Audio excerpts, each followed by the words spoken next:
Hello and welcome to Movers and Shakers. I'm Ken Miller. Today I'm joined by Jeff Culbertson. He's a Leavenworth County Commissioner, 1st District Leavenworth County Commissioner. Jeff, thank you very much for coming by today. Thank you, Ken. As we've been doing with the last few interviews that we've done on video, Jeff and I are 6 feet apart. So in the interest of being able to hear us better, we are going to remove our masks and start the interview. All right. So I know I follow the county. I work for Lansing. I follow the county. I know there's a lot of county topics we could get into, but we're going to focus today on the proposed Eastern Gateway project, which you're very much a part of. Let's first, for people who may not know all that much about it, talk about the scope of this proposal. I think most folks understand that it's basically a bridge that's going to span the Missouri River, but what else does it entail? Well, actually, the path itself, where the bridge would be placed, is the shortest distance across the actual water course.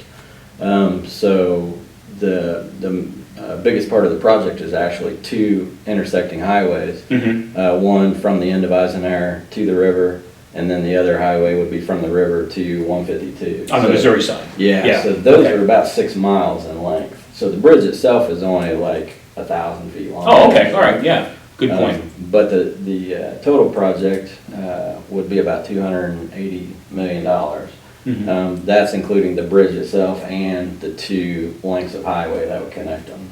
So. Okay, all right. And you kind of answered my next question partially. The feedback that we've heard in Lansing so far, as people have started to come in contact with this proposal, is where would the roadway run? And you kind of explained that. And by the way, I will also include with this posting a video link that people can watch after they see this interview. They can then watch the drone video that you had shot for the project.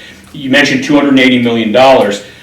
One of the things I think that hasn't maybe made it out there to the public as much, but you've talked about this publicly certainly, is how it would be paid for. And there are obviously a variety of potential funding places that would fund it. Mm-hmm. Talk a little bit about what you're hearing so far. Well, originally, when I started working on this project, I knew it was going to be expensive. We didn't have a price. But I knew it's going to be money that we just don't have. The county doesn't have it, the state doesn't have it, KDOT doesn't have it, MoDOT doesn't have it. But I've seen so many projects get built just simply because the plans were on the shelf, ready to go, when the money showed up. So my whole goal is to just get this thing designed mm-hmm. and sitting on the shelf, so when the money does show up, it'd be the next thing grabbed. You know, that happens a lot. So now, since we started on this and we've got the first feasibility study done, it gives us a ballpark figure of the $280 million. A couple things have happened. Private investors have reached out to us and said, hey, we would be interested in, if this was a toll bridge, building it for you.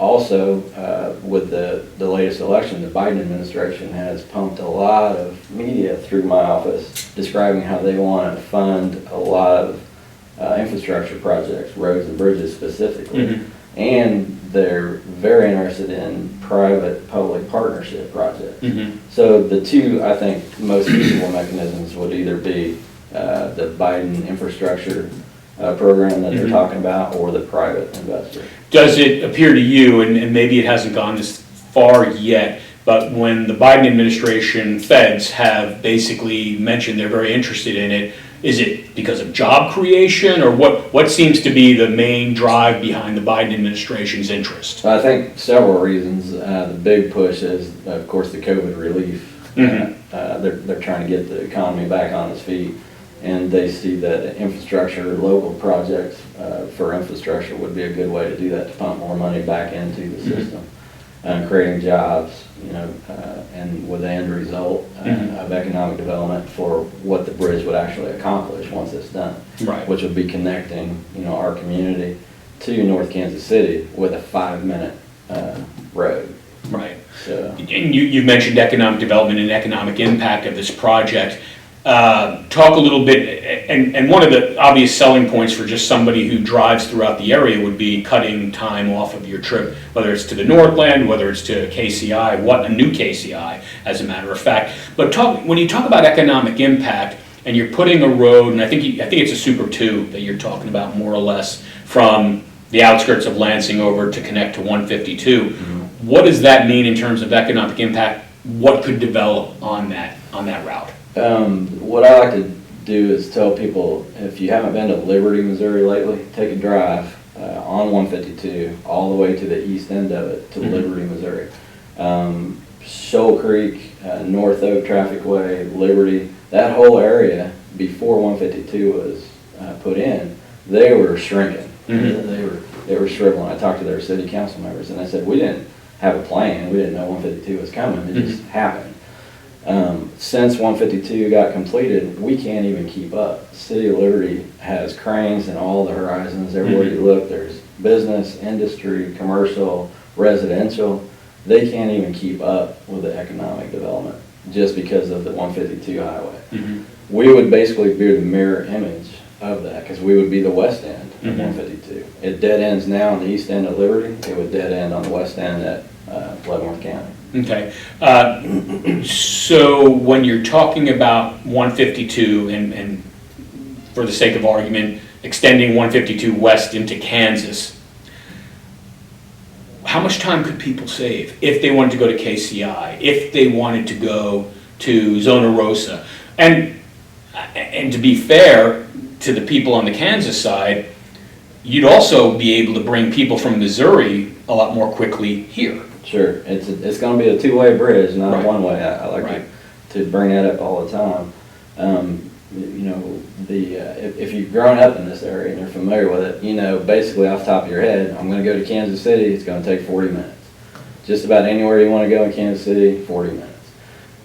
Right now, the two bridge accesses we have is Centennial on the north end, and once you go across the river, it doesn't go anywhere. It dead ends at, crosses over to a gas station, and then that's it. You got to go another 20 minutes down the road to get anywhere. The other bridge is Walcott, which is all the way south of us, 15, 20 minutes off Highway 5. So anybody that's familiar with the area knows it takes you 30, 40 minutes to get to Kansas City. This bridge would make that trip 5 minutes. And it's hard for people to wrap their head around that until they look at things like my overall regional map or the drone video points it out really well. The reason we did that drone video was to drive home that exact point. You could be at Quick Trip in Lansing and get in your car and be at the airport in about 8 minutes. You could be at Zona Rosa in about 8 minutes. The city of Parkville has extended their city limits all the way up 45 Highway to a new sports complex they have there at the intersection of 45 and 435. That's all in the city limits of Parkville now. Right. That's 6 miles from Quick Trip in Lansing. It's just crazy how much this would save time-wise for people. You know, everybody loves to work in Kansas City but live out in the rural area. They want to live in the city, but they want to work in the city and live in the country. This would make that feasible. Okay. You've obviously been talking to folks both on the Missouri side and the Kansas side about this. Who, I'm going to call them natural allies, but who, after you speak to them, says this is a great idea and we're on board? Well, and I was going to go down the list because there's a big list. You know, one of the things I found out early is trying to get everybody to the table at the same time is very difficult to do when you have so many players. So here's not an inclusive list, but it's a pretty good one to describe kind of what we're talking about. At a minimum, you know, you've got Leavenworth County, Platte County. We started with them because about 20 years ago this idea came up.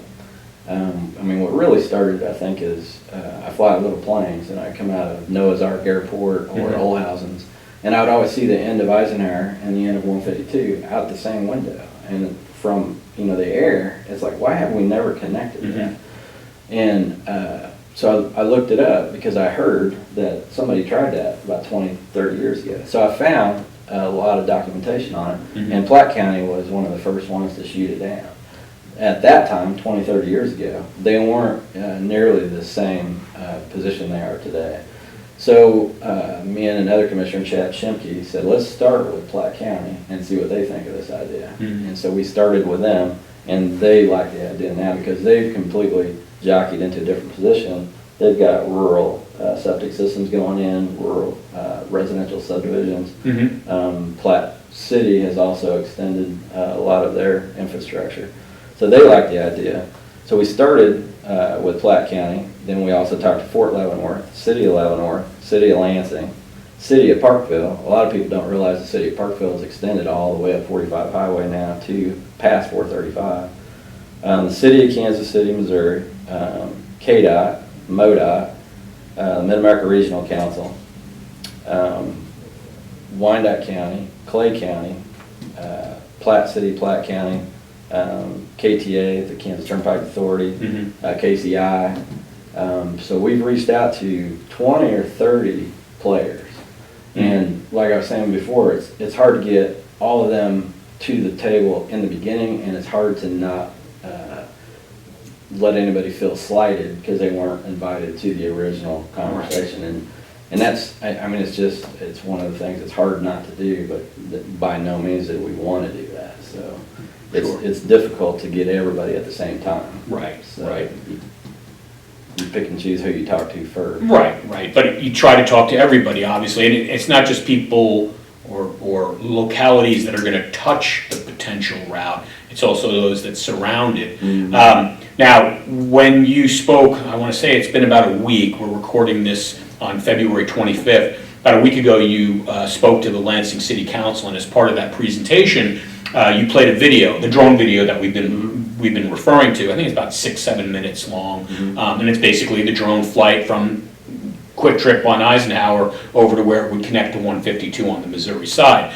All right, so we posted that on Facebook, posted that on social media, and as you can imagine, we've had some comments on that. And I would say it's probably running, it's mostly positive, but there are some negative comments, people that are concerned. And one of the recurring negative concerns that we've heard about this potential project is that if you built this, and I think they're probably more concerned about on the Kansas side than the Missouri side, but it probably applies to both sides, is that this route would take up a lot of farmland. It would destroy a lot of farmland. Now, I mean, I've seen the drone video. It does, like you mentioned, the bridge itself is only, 1,000 feet, but you've got 6 miles of roadway.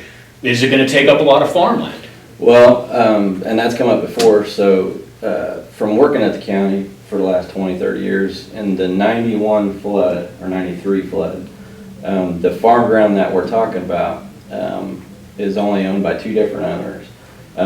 Let me back up a little bit. A project of this size, it's amazing to me that in this day and age, a project of this size would be talking about so few property owners.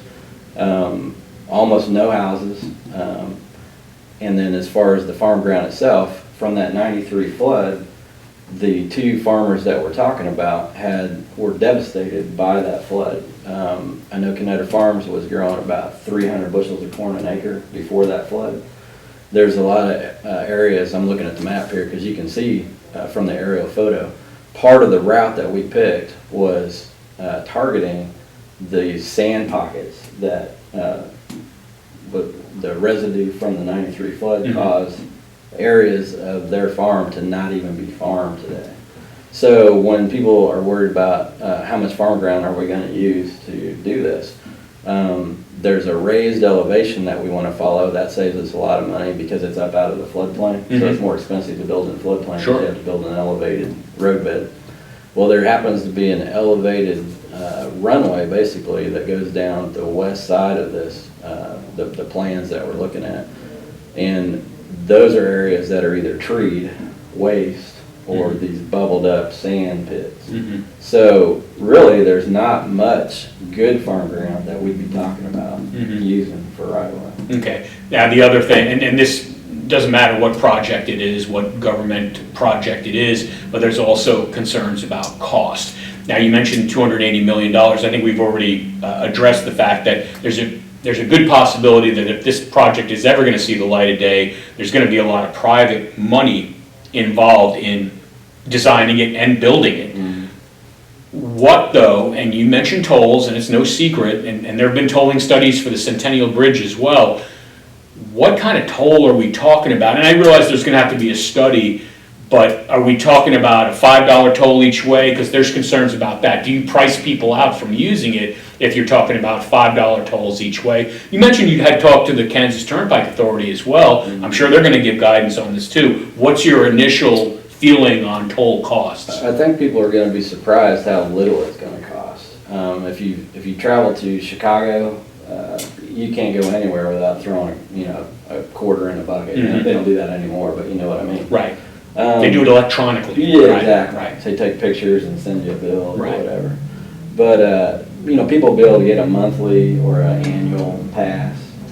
If I were to work in Kansas City and live here and use that bridge every day, I don't think I would even notice the cost. You might be talking about $20 a month. I don't really want to say exactly right now because we haven't even got into that part of the study. Right. But it's not going to be a Right. tremendous amount. Well, and would that partially be offset by the gas savings too? Absolutely, because right now, anybody that knows if you're gonna go to North Kansas City where this is gonna end up from Lansing, you gotta go all the way up, around Centennial or all the way down to Walcott.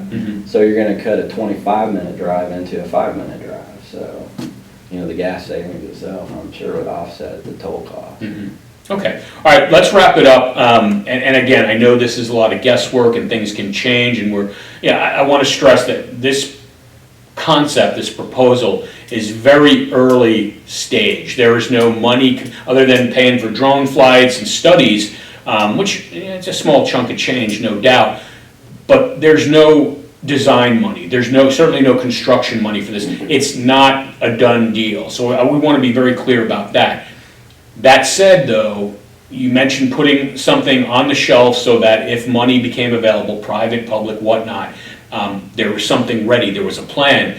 What's a realistic time frame for this? I mean, I know you've thought about this Sure. in the year or so that you've really been digging into this, but what's a realistic time frame? Well, in talking to the contractors, if we said today, go, we got the funding mechanism in place, about 7 years. 7 years. Take about 3 to 4 years.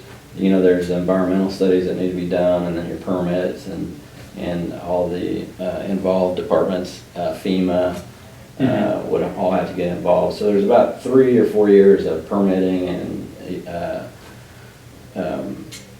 environmental studies to be done. And then once you actually got past that, then the actual construction would be about 3 years. That's the bridge and the 2 connecting highways. They're probably done simultaneously. It would probably either be one big company that could have a crew working on the bridge at the same time they're building the connecting right-of-way, or several different companies. But the point would be you could be building the bridge at the same time you're building the connecting roads.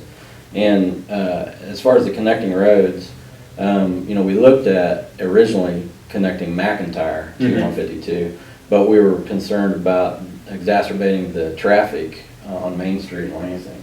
So if somebody was coming from the north end and wanted to use this, they would be going down Main Street in Lansing. So you're going to get all the traffic down Main Street in Lansing, which is already stressed for people from the north. So if we move the entrance of this to Eisenhower, somebody coming from the north wouldn't even go through Lansing to get across this bridge. So that's one of the things we looked at as far as connectivity. Okay. All right, Jeff, anything else you want to add about this? I mean, I've obviously been reading up on it, and I've been doing some thinking about it too.